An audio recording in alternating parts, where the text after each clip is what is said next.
Saudações, pessoal, saudações uma vez mais, reunidos para trabalharmos um novo tema que vai nos auxiliar em nossa vida, em nossa caminhada, em nosso dia a dia.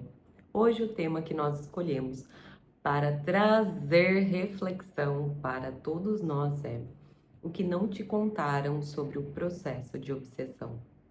Mas antes, eu peço para que vocês se inscrevam no meu canal, ativem o sininho, dê um joinha, um like e compartilhe esse vídeo com aqueles aos quais vocês acreditam que ele também vai ser uma contribuição. Então, vamos lá!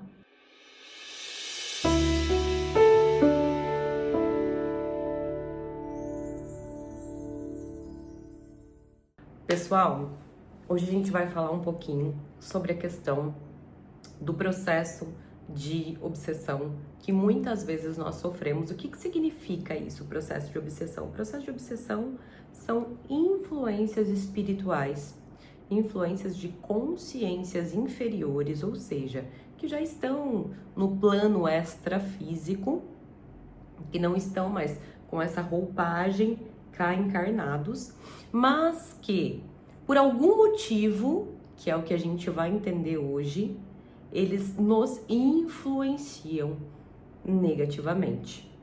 Bom, para que a gente possa compreender certinho, para explorar cada cantinho, é importante a gente falar sobre uma questão que muitos de vocês já ouviram eu trazer aqui nos vídeos, que é sobre a lei divina, a lei universal, a lei da afinidade.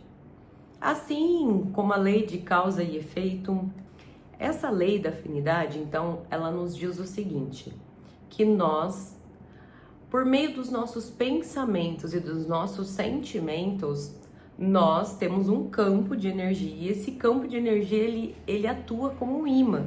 Então, aquilo que a gente pensa e aquilo que a gente sente traz uma energia vibracional, ou seja, cada um tem a sua assinatura vibracional. E essa assinatura vibracional vai atrair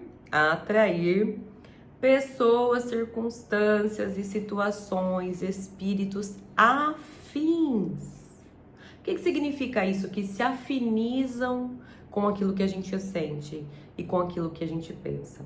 Bom, voltemos então ao processo de obsessão. O que acontece?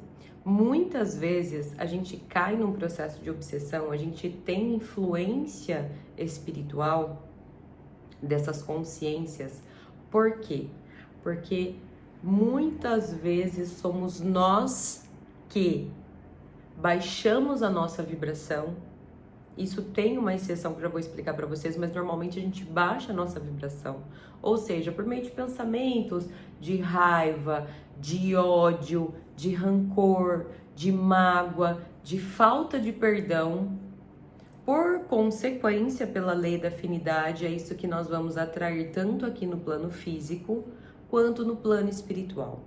Então, digamos assim, vamos pensar que não existem vítimas, porque muitas vezes até a gente procura um local para nos ajudar, para limpar, procura ferramentas profissionais.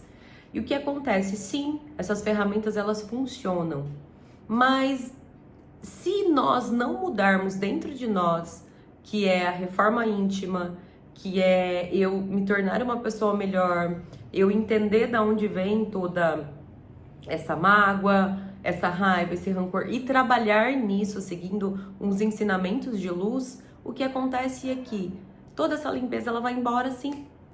Por quê? Porque pela lei da afinidade a gente vai atrair de novo essas consciências. Então, existe a nossa vibração que atrai essas consciências e podemos sofrer um processo obsessivo realmente. E existe também a questão de, muitas vezes, de outras vidas, de perseguições de outras vidas que também acontecem. Mas vamos pensar aqui que nós não somos vítimas. Quando a gente sai desse espaço de vítima, a gente fala, poxa vida, o espírito fez isso pra mim, e eu tô sofrendo com isso, e olha só, eu sou um coitado, uma coitada. Isso não funciona. Isso é falta de informação. Porque quando a gente tem informação, a gente sabe que a sementinha tá dentro da gente. O que eles fazem é só regar, e aquilo vai crescendo. Ou seja, eu costumo dizer que eles colocam fogo no álcool, mas aquilo já estava dentro da gente, entende? Então não somos vítimas. E a gente só consegue se livrar, ou seja, se desconectar dessas consciências no momento em que a gente se desconectar dessa vibração que a gente tá. Ah, então eu quero melhorar de um processo obsessivo, então você tem que melhorar dentro de você. Óbvio que as limpezas, as casas, os locais, os profissionais vão ajudar a gente a nos centralizar, equilibrar, realinhar a nossa essência, a nossa consciência, os nossos chakras. Mas se nós não modificarmos o que nós sentimos e o que nós pensamos, nós, de novo, vou falar, nós acabamos atraindo de novo essas consciências, ou seja, esses irmãos, esses espíritos para o nosso campo.